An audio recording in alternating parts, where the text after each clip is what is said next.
भरपाई का वक्त आया है। भरपाई का वक्त आया है अमित शाह और आजम खान के लिए, क्योंकि अपने विवादित बयान की वजह से इलेक्शन कमीशन ने सख्त कदम उठाते हुए दोनों के ही रोड शो और रैली पर बैन लगाने का फैसला लिया है। बैन लग जाने के बाद ना रोड शो कर पाएंगे ना रैली कर पाएंगे आजम खान और अमित शाह। देखिए, एक राइट हैंड माने जाते हैं नरेंद्र मोदी के अमित शाह और दूसरी तरफ है आजम खान।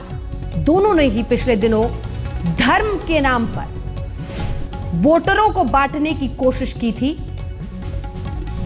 भाषण में स्वाभिमान के नाम पर वोट दिया जाए, ये अमित शाह ने पश्चिमी उत्तर प्रदेश के उन तमाम इलाकों में जाकर कहा जहां पर उन्हें भी पता है कि मुजफ्फरनगर दंगों के बाद लोग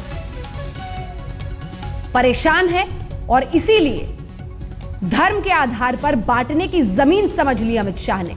यह हिमाकत चुनाव आयोग ने बर्दाश्त ना करने की सोची। ऐतिहासिक फैसला ये चुनाव आयोग की तरफ से, क्योंकि अभी तक इस तरह के सख्त कदम नहीं उठाए गए थे, लेकिन अब कम से कम जो आम आदमी है, आम वोटर है, जो असहाय महसूस करता था कि कैसे चुनावों के ऐन पहले नेता इस तरह के बयान देकर निकल जाते हैं, उस दस्तूर को तोड़ते हुए चुनाव आयोग ने सख्त कदम अख्तियार किया है। आजम खान साहब को देखिए, खुलकर डंके की चोट पर धार्मिक भावनाओं को भड़काने की बात की, ध्रुवीकरण की बात की। आइए सीधे लिए चलते हैं आपको। प्रेस कॉन्फ्रेंस की जा रही है भारतीय जनता पार्टी की तरफ से। Has taken up this issue. The BJP would like to underline the fact that Shri Narendra Modi, post September 2013 Supreme Court's verdict, has filled the column in all his candidness. It's a candid statement, and till before now, he has never lied or misled the public of India about his marital status. The earlier affidavits. कुछ अन्य मुद्दों पर वो बातचीत कर रही थी, लेकिन इससे पहले आइए आपको जरा सुनाते हैं अमित शाह ने आखिर ऐसा क्या कहा था, और फिर आपको ये भी सुनाएंगे कि आजम खान का कौन सा वो विवादित बयान था जिसकी वजह से चुनाव आयोग ने ये सख्त कदम उठाया है। अमित शाह, सुनिए। मैं हिंदू भाइयों से खास तौर से कहने आया हूं कि हमें दिल से लगाओ, हमसे प्यार करो, हमसे मोहब्बत करो। इसलिए मोहब्बत करो कि कारगिल की पहाड़ियों को फतह करने वाला कोई हिंदू नहीं था, बल्कि कारगिल की पहाड़ियों को नारे तकबीर अल्लाह अकबर कहकर फतह करने वाले मुसलमान फौजी थे। उत्तर प्रदेश में और विशेषकर पश्चिमी उत्तर प्रदेश में ये चुनाव सम्मान का चुनाव है, अपमान के बदले का चुनाव है, और जिन्होंने अन्याय किया है उसको सबक सिखाने का चुनाव है। सीधे रुक करते हैं अमिताभ सिन्हा, हमारे सहयोगी हमारे साथ अब इसी खबर पर जुड़ रहे हैं। अमिताभ, यही कहा जा सकता है कि अब आया ऊंट पहाड़ के नीचे। अभी तक करगिल को बांटने की कोशिश और अपमान जैसे शब्दों का इस्तेमाल करके धार्मिक भावनाओं को भड़काना अब जाकर भारी पड़ा है, क्योंकि चुनाव आयोग ने ऐतिहासिक तरीके से एक सख्त कदम उठाया है। अमिताभ, बिल्कुल, अभी तक चुनाव आयोग सिर्फ स्ट्रिक्चर पास करता था, एक स्ट्रिक्चर पास करके एक आदेश देता था कि ऐसे बयानों से बचा जाए, लेकिन ऐसे आदेश देना जाहिर तौर पर बाकी नेताओं के लिए भी संदेश है, खासकर बीजेपी के लिए और समाजवादी पार्टी के आजम खान के लिए, जो लगातार ऐसे बयान देने के लिए जाने जाते हैं। और जिस बयान ने चुनाव के ऐन पहले जो सांप्रदायिक माहौल बिगाड़ा, इस बात को लेकर काफ़ी चिंता की बात है अंजना, जिसमें सबसे अहम बात यह है कि बीजेपी के नेता खासकर नरेंद्र मोदी और अमित शाह अब तक ऐसे बयान देने से बचते रहे थे। चुनाव की पूरी एक साल की अमिताभ रोक रही हूं आपको, आपके पास वापस लौटूंगी फौरन। आजम खान की प्रतिक्रिया आई है चुनाव आयोग के इस फैसले पर, सुनिए। तो आपको लगता है कि इलेक्शन कमीशन ने जो ये कदम उठाए ये जायज़ नहीं मानते हैं आपको लगता है, या कुछ आपको लगता है कि आपके साथ गलत किया गया, नाइंसाफी हुई, ऐसा लग रहा है आपको? नाइंसाफी तो आज़ादी के बाद से हो ही रही है। हमसे ये वादा नहीं किया था बापू ने कैसा सुलूक होगा हमारे साथ, ये नहीं कहा था। तो आप कोई रैली, ना बापू ने ना मौलाना आज़ाद ने, दोनों ने कहा था कि हमारी जिंदगी जान माल सबकी हिफाजत रहेगी। क्या हुआ? मतलब सर आप उस बयान पे कायम है जो आपने दिया है कारगिल के बारे में, या आप उस बयान से ये कहा गया कि आपने एक स्टेटमेंट जारी करके सफाई दी है?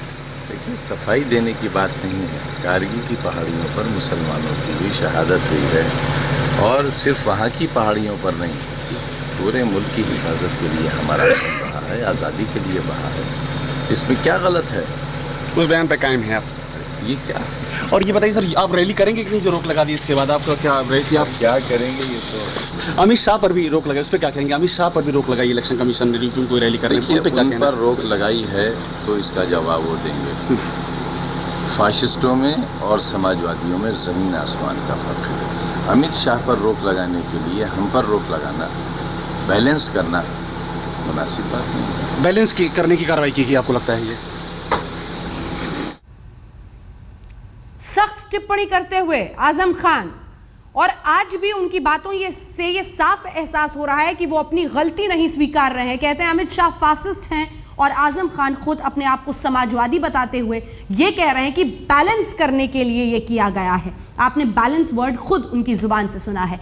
उनका ये कहना था, हालांकि वो बापू तक चले गए और मौलाना आज़ाद तक चले गए और कहा कि इस तरह से नहीं होना चाहिए था, और उन्होंने कहा कि मुझे तो ये भरोसा था कि ऐसा देश में नहीं होगा। लेकिन उसके बाद जो उन्होंने कहा, वाकई एक बार फिर से नए सिरे से विवाद छिड़ता है, क्योंकि उन्होंने कहा है कि बैलेंस करने के लिए कहा गया है। अमित शाह पर अगर बैन लगा दी गई है तो वो फासिस्ट हैं, और मैं समाजवादी हूं। फासिस्ट और समाजवादी से में बड़ा फासला होता है। सीधे रुख करते हैं, संजय शर्मा हमारे सहयोगी हमारे साथ इसी खबर पर जुड़ रहे हैं। संजय, अब एक एक करके प्रतिक्रिया आ रही है, और आजम खान साहब को सुनिए, कहते हैं कि वो फासिस्ट हैं और मैं समाजवादी हूं, बैलेंस करने के लिए ये किया गया है। अभी भी गलती का एहसास जैसा कुछ भी दिखता नहीं। अंजना, चुनाव आयोग ने जो संदेश देना था वो मैसेज दे दिया है कि किसी भी तरह की चुनाव के नाम पर कुछ भी बोल देना, और ये देखना कि चुनाव आयोग क्या नोटिस भेजेगा, देख लेंगे उसे भी। चुनाव आयोग अपनी पीठ पर भले ये थपकियां देता रहता हो कि हमारे नोटिस से नेताओं की नींद हराम हो जाती है, लेकिन अब जो ये एक्शन लिया है उससे ये पता चल गया कि चुनाव आयोग अपना खोया हुआ रुतबा अब फिर से वापस पालेगा। लोगों का चुनाव आयोग में विश्वास बढ़ेगा। जो नेता मनमानी करते हैं, मॉडल कोड ऑफ कंडक्ट को मोरल कोड ऑफ कंडक्ट कहते हैं, और ये कहते हैं कि उनके खिलाफ आपराधिक मुकदमा नहीं हो सकेगा, आपराधिक कार्रवाई नहीं हो सकेगी, उसमें एक नया इनिशिएटिव है। सच में ये जो आदेश है ये पाथ ब्रेकिंग है, और तमाम नेताओं के लिए, राजनीतिक दलों के लिए सबक है। जो चुनाव आयोग को टेकन फॉर ग्रांट लेते थे, उनके नोटिस को ये सोचते थे कि हम जवाब दे देंगे, चुनाव आयोग क्या करेगा। आखिर चुनाव आयोग ये कहेगा, या तो वो सेंश्योर करेगा, आलोचना करेगा, डिस्प्लेजर शो करेगा, या फिर चेतावनी देके छोड़ देगा।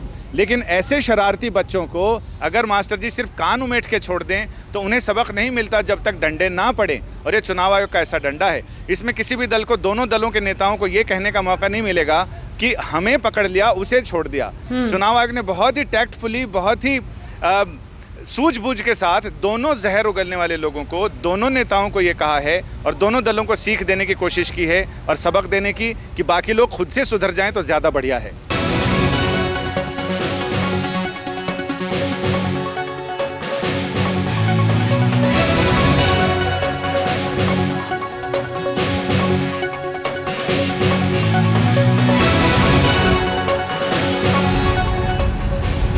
तो अमित शाह और आजम खान दोनों पर ही, दोनों की रैलीज पर, रोड शो पर रोक लगा दी गई है। सीधे रुक करते हैं, हमारे साथ हमारे सहयोगी पंकज इस वक्त जुड़ रहे हैं सीधे रामपुर से।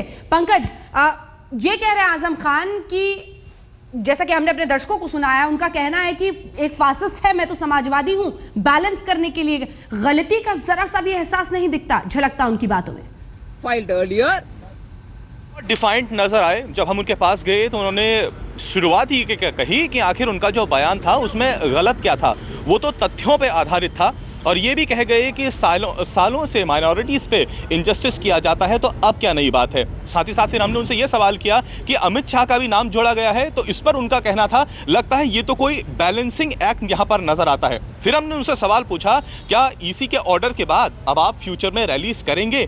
तो उन्होंने कहा कि हम फ्यूचर में ही डिसाइड करेंगे कि रैलीज करनी है या नहीं करनी है। यानी अपने इस पॉलिटिकल बैकयार्ड में बहुत कॉन्फिडेंट नजर आए, साथ ही साथ बहुत डिफाइंट भी नजर आए। बिल्कुल बिल्कुल। सीधे रुक करते हैं, अमिताभ सिन्हा हमारे साथ, हमारे सहयोगी जुड़े हुए हैं। अमिताभ, जरा अमित शाह की शख्सियत पर पहुंच जाते हैं। उनका जो व्यक्तित्व रहा है, उनका जो इतिहास रहा है, ये कांग्रेस पार्टी कहती रही कि अमित शाह को उत्तर प्रदेश का प्रभारी बनाना मतलब यहां पर ध्रुवीकरण की पूरी कोशिश, यही तमाम विपक्षी पार्टियां समाजवादी से लेकर बीएसपी कहती रही। और जो उनका बयान पिछले दिनों आया उससे और भी बल मिला और अब उनकी पूरी शख्सियत उसी के इर्द गिर्द कैद होकर रह जाएगी। देखिए अंजना, दो चीज़ें साफ हैं। एक तो ये राजनीति के मंजे हुए खिलाड़ी हैं, दूसरी बात होता है नेताओं की जुबान फिसलना। लेकिन एक भरी सभा में अपने लोगों के बीच, अपने कार्यकर्ताओं के बीच ऐसे बयान देने का मतलब ये नहीं है कि जुबान फिसल जाए, क्योंकि अमित शाह एक मंजे हुए राजनीतिक खिलाड़ी हैं। दूसरी बात ये साफ है कि नरेंद्र मोदी और अमित शाह जानते हैं कि 2002 के बाद अब तक भले ही वो दंगों की बात न करें, दंगों का जिक्र न करें, किसी बात में सांप्रदायिकता की बात न करें, जय श्री राम के नारे न लगाएं, लेकिन एक चीज़ साफ है कि जहाँ वो खड़े रहेंगे वहाँ पर ध्रुवीकरण अपने आप हो जाएगा। ये बीजेपी भी जानती है और गुजरात के ये दोनों नेता भी जानते हैं। लेकिन जुबान से ये बात निकलना जाहिर तौर पर वोटिंग के 2-3 दिन पहले जाहिर तौर पर कहीं ना कहीं से ध्रुवीकरण करने के संकेत इसमें जरूर साफ साफ नजर आ रहे हैं। क्योंकि अब जी वक्त हमें इतने की इजाजत देता है। बहुत बहुत शुक्रिया अमिताभ आपका भी और पंकज आपका भी हमारे साथ इस चर्चा में जुड़ने के लिए। आजम खान झुकने को तैयार नहीं दिखते, अभी भी उसी तरह से बोल रहे हैं, कह रहे हैं कि बैलेंस करने के लिए दोनों के खिलाफ कार्रवाई हुई है, अमित शाह फासिस्ट है। लेकिन कुल मिलाकर चुनाव आयोग की तरफ से एक बड़ा और सख्त ऐतिहासिक कदम, रैली और रोड शो नहीं कर पाएंगे नेता अगर वो बांटना चाहते हैं धर्म के आधार पर चुनाव के पहले। आप देखते रहिए आज तक।